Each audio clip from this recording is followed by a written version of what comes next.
Hello everyone, welcome to my channel Purnima star achiever. अभी तक हम लोगों ने आयत से संबंधित प्रश्नों को समझा है, वर्ग क्या होता है, वर्ग से संबंधित प्रश्नों को सॉल्व किया है। आज हमारा टॉपिक है वृत्त। वृत्त एक ऐसा टॉपिक है कि हर बार परीक्षा में पूछा जाता है, इससे क्वेश्चन आते ही आते हैं, तो इसलिए मैंने सोचा क्यों ना आज इस टॉपिक को अच्छे से पढ़ लिया जाए और इससे संबंधित कुछ प्रश्नों को सॉल्व कर लिया जाए, जिससे आप सभी को वृत्त पे एक पकड़ बन जाए और आप वृत्त से संबंधित जितने भी क्वेश्चन हो आप आसानी से सॉल्व कर पाओ। तो चलिए शुरू करते हैं और समझते हैं कि वृत्त क्या होता है। वृत्त की परिभाषा चलिए जानते हैं क्या होती है। एक निश्चित बिंदु से समान दूरी पर स्थित बिंदुओं का बिंदुपथ वृत्त कहलाता है। एक निश्चित बिंदु से समान दूरी पर स्थित बिंदुओं का बिंदुपथ वृत्त कहलाता है और ये निश्चित बिंदु वृत्त का केंद्र होता है। मतलब ये जो निश्चित बिंदु है ये क्या है, वृत्त का केंद्र है। हम लोगों ने वृत्त क्या होता है उसकी परिभाषा को जान लिया है। चलिए आगे बढ़ते हैं और वृत्त के भागों को जान लेते हैं कि वृत्त में और क्या क्या होता है। तो सबसे पहले हम जानेंगे परिधि क्या होती है। वृत्त के चारों ओर वक्र की लंबाई परिधि कहलाती है। क्या होता है, वृत्त के जो चारों ओर वक्र की जो लंबाई होती है वो वृत्त का परिधि कहलाता है। फिर अगला है जीवा किसे कहते हैं। वृत्त पर स्थित किन्हीं दो बिंदुओं को मिलाने वाले रेखाखंड को जीवा कहते हैं। वृत्त पर स्थित किन्हीं दो बिंदुओं को मिलाने वाले रेखाखंड को जीवा कहते हैं। जैसे हम फिगर में भी देख पा रहे हैं कि ए बी जो रेखा है वो जीवा है, मतलब एक दो बिंदुओं को मिलाने वाली जो रेखाखंड है वो क्या है, ए बी है। तो ये क्या है, ये जीवा होती है। फिर अगला है व्यास। ऐसी जीवा जो केंद्र से होकर जाती है उसे हम व्यास कहते हैं। मतलब पी क्यू भी एक जीवा ही है लेकिन वृत्त की सबसे बड़ी जीवा है और वृत्त के केंद्र से होकर जाती है, इसलिए इसको हम व्यास कहते हैं। फिर आता है त्रिज्या। केंद्र और परिधि के किसी भी बिंदु के बीच की दूरी त्रिज्या कहलाती है। चलिए हम लोगों ने वृत्त क्या होता है ये जान लिया, वृत्त के भागों को समझ लिया। अब हम वृत्त के सूत्र को जानेंगे। वृत्त का व्यास क्या होता है, व्यास होता है 2 गुणे त्रिज्या। मतलब व्यास त्रिज्या का 2 गुना होता है, मतलब बराबर 2r। क्या होता है, 2r। वृत्त की त्रिज्या क्या होती है, व्यास बटे 2, मतलब d/2। जो त्रिज्या होती है वो व्यास की आधी होती है। वृत्त का क्षेत्रफल होता है πr² और वहाँ पाई बराबर क्या हो जाएगा, 22/7। वृत्त का परिमाप होता है 2πr। 2πr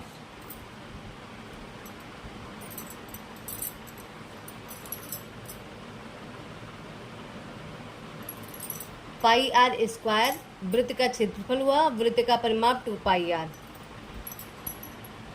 चलिए पहला क्वेश्चन सॉल्व करते हैं। एक वृत्त का व्यास 10 सेंटीमीटर है तो त्रिज्या क्या होगी। तो वृत्त का त्रिज्या निकालना है तो क्या करना पड़ेगा, त्रिज्या बराबर हो जाएगा, त्रिज्या बराबर यही तो होता है व्यास बटे 2। व्यास बटे 2 तो त्रिज्या क्या है, और त्रिज्या निकालनी है मतलब आर हमको निकालना है 10/2 आ जाएगा 5 सेंटीमीटर। त्रिज्या क्या निकल के आई, 5 सेंटीमीटर। बहुत ही इजी क्वेश्चन था। दूसरा क्वेश्चन है एक वृत्त का व्यास 50 सेंटीमीटर है तो त्रिज्या क्या होगी। ये भी सवाल वैसे ही लगेगा, r बराबर क्या हो जाएगा, d/2, यही तो होता है। तो r बराबर क्या निकल के आएगा, 50/2 25। r बराबर क्या आ जाएगा, 25 सेंटीमीटर।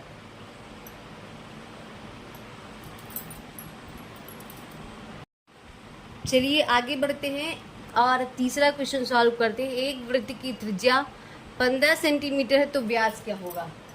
त्रिज्या दिया हुआ है, त्रिज्या क्या है, 15 सेंटीमीटर। और हमको व्यास निकालना है, तो व्यास बराबर क्या होता है, 2 गुणे त्रिज्या, 2 गुणे त्रिज्या। तो डी बराबर क्या निकल के आए, 2 गुणे 15, डी बराबर आ जाएगा 15 दूना 30 सेंटीमीटर।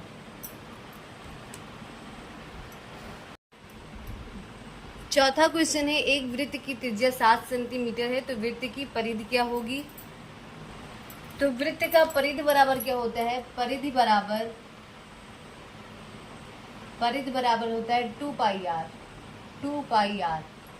तो 2 गुणे 22/7 और आर कितना है, वो 7 है ही, 7 से 7 कट गया, आ जाएगा 22 दूना 44 सेंटीमीटर। परिधि क्या निकल के आई, 44 सेंटीमीटर। पांचवा क्वेश्चन है, एक वृत्त का व्यास 42 सेंटीमीटर है, तो वृत्त की परिधि क्या होगी। डी दिया है कितना, डी बराबर है 42 सेंटीमीटर। तो त्रिज्या क्या निकल के आएगी, आर कितना निकल के आएगा, 42 गुणे 2 आ जाएगा 21 सेंटीमीटर। आर हमको मालूम हो गया। परिधि क्या हो जाएगी, परिधि क्या सूत्र होता है, 2 पाई आर। तो 2 गुणे 22/7 गुणे 21, 7 त्रिक 21, 3 दूनी 6, 6 गुणे 22, 6 दूनी 12, 6 दूनी 12 1 13, 132 सेंटीमीटर। क्या निकल के आए, 132 सेंटीमीटर वृत्त की परिधि निकल के आई। छठा क्वेश्चन है, एक वृत्त का क्षेत्रफल 154 वर्ग सेंटीमीटर है, तो वृत्त की त्रिज्या क्या होगी।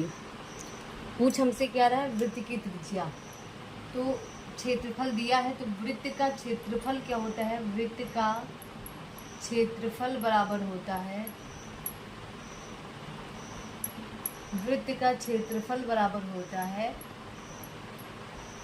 पाई आर स्क्वायर। यही सूत्र होता है। वृत्त का क्षेत्रफल दिया है 154 वर्ग सेंटीमीटर स्क्वायर और पाई का मान होता है 22/7 आर स्क्वायर। यही तो हुआ। तो आर स्क्वायर क्या हो जाएगा, आर स्क्वायर हो जाएगा 154 गुणे 7 बटे 22, 22 एकम 22, 22 सत्ते 154, आर स्क्वायर हो जाएगा 49। तो आर की वैल्यू क्या निकल के आएगी, √49। आर बराबर आ जाएगा 7 सेंटीमीटर। आर का मान क्या निकल के आया, 7 सेंटीमीटर। एक बार फिर से समझ लेते हैं। वृत्त का क्षेत्रफल होता है पाई आर स्क्वायर। क्षेत्रफल दिया हुआ है 154, 154 बराबर हो जाएगा 22/7 into R square. R square बराबर हो जाएगा 154 गुणे 7 इधर चला जाएगा बटे 22। आर स्क्वायर बराबर 7 सत्ता 49 हो जाएगा। आर बराबर √49। तो आर की वैल्यू क्या निकल के आई, 7 सेंटीमीटर। सातवां क्वेश्चन है, एक वृत्त की परिधि है वो जो 44 सेंटीमीटर है, तो वृत्त का क्षेत्रफल क्या होगा। परिधि क्या है, परिधि है 44 सेंटीमीटर। तो परिधि का सूत्र क्या होता है, 2 पाई आर।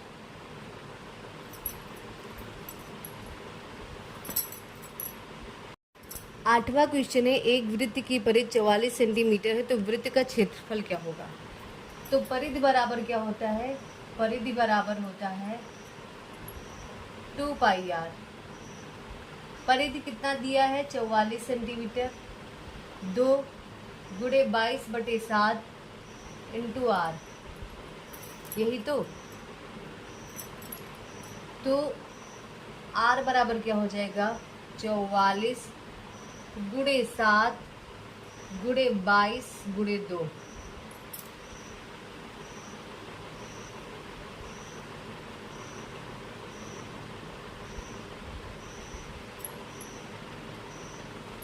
बाईस दूना 44, 2 से 2 कट गया। आर बराबर क्या निकल के आया, 7 सेंटीमीटर।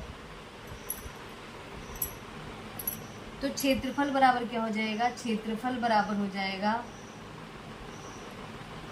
पाई आर स्क्वायर मतलब 22/7 गुणे 7 गुणे 7, 7 से 7 कट गया, 154 वर्ग सेंटीमीटर, वर्ग सेंटीमीटर।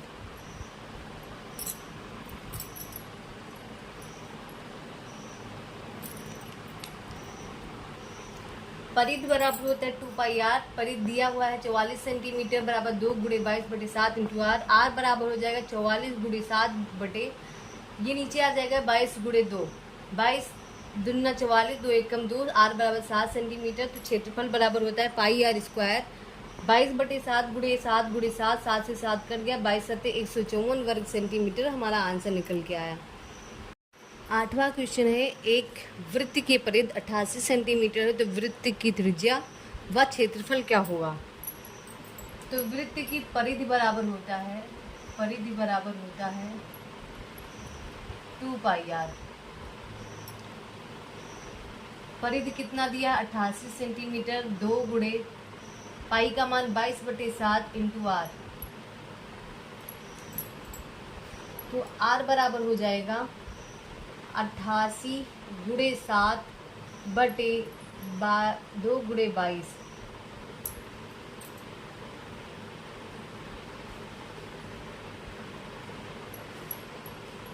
दो चौक 8, 2 चौक 8। तो आर बराबर क्या निकल के आएगा? 14 सेंटीमीटर। आर क्या निकल के आया? 14 सेंटीमीटर। हमसे पूछ क्या रहा है? वृत्त का क्षेत्रफल, वृत्त का क्षेत्रफल, क्षेत्रफल क्या हो जाएगा? पाई आर स्क्वायर। तो पाई का मान है 22/7, आर कितना है? 14 गुणे 14 कितना हो जाएगा? 7 दूनी 14, 44 गुणे 14, यही तो आया। तो आ जाएगा 616 सेंटीमीटर स्क्वायर। तो आर बराबर क्या निकल के आया? आर बराबर निकल के आया 14 सेंटीमीटर, और एरिया क्या निकल के आया? 616 सेंटीमीटर स्क्वायर।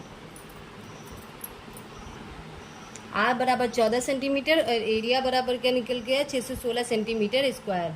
9वां क्वेश्चन है, एक वृत्त का क्षेत्रफल 616 वर्ग सेंटीमीटर है, तो वृत्त की त्रिज्या व परिधि क्या होगा? तो वृत्त का क्षेत्रफल बराबर होता है, वृत्त का क्षेत्रफल बराबर होता है पाई आर स्क्वायर।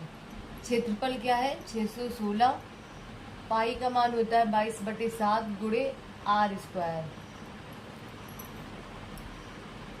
तो आर स्क्वायर हो जाएगा 616 गुणे 7/22। 22 से 616 को काटेंगे तो आ जाएगा 28। आर स्क्वायर बराबर आ जाएगा 196। तो आर बराबर क्या निकल के आएगा? √196। तो आर बराबर क्या निकल के आया? 14। तो वृत्त की त्रिज्या कितनी निकल के आई? 14। अब हमसे वृत्त की परिधि पूछ रहा है। परिधि बराबर क्या हो जाएगा? परिधि 2πr। तो 2 गुणे 22/7 गुणे 14, 7 एकम 7, 7 दूनी 14, क्या आ जाएगा? 2 दूनी 4, 22 गुणे 4, तो आ जाएगा 88 सेंटीमीटर। क्या निकल के आया? 88 सेंटीमीटर। 10वां क्वेश्चन है, किसी वृत्त का क्षेत्रफल 176 वर्ग सेंटीमीटर है, तो वृत्त का व्यास क्या होगा? तो वृत्त का क्षेत्रफल बराबर होता है, क्षेत्रफल बराबर पाई आर स्क्वायर। ये क्षेत्रफल होता है। क्षेत्रफल दिया कितना है? 176 वर्ग सेंटीमीटर, 22/7 गुणे आर स्क्वायर। तो आर स्क्वायर क्या हो जाएगा, 176 गुणे 7/22 अट्ठे। आर स्क्वायर हो जाएगा 8 सते 56। आर स्क्वायर आर बराबर हो जाएगा √56। तो आर बराबर निकल के आएगा 2√14। ये आर की वैल्यू निकल आई। अब हमसे क्या पूछ रहा है, व्यास पूछ रहा है। तो व्यास बराबर क्या हो जाता है, 2 मतलब 2 गुणे त्रिज्या। तो 2 गुणे 2√14 तो आ जाएगा 4√14 सेंटीमीटर। क्या आ जाएगा, 4√14 सेंटीमीटर। ये आ जाएगा व्यास। आज हम लोगों ने वृत्त क्या होता है ये जाना, वृत्त की परिभाषा को समझा, उसके भागों को जाना और उसके कुछ सूत्रों को जाना और उससे संबंधित 10 क्वेश्चन को सॉल्व किया। मैं आशा करती हूँ कि जितना भी आज मैंने पढ़ाया वो आप सभी को अच्छे से समझ आ चुका है।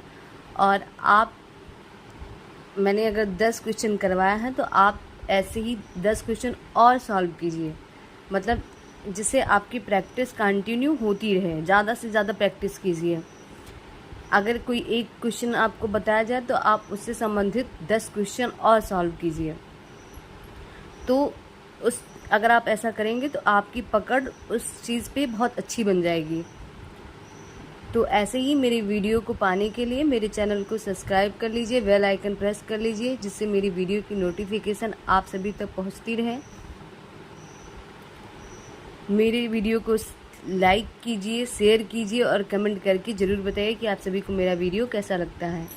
धन्यवाद।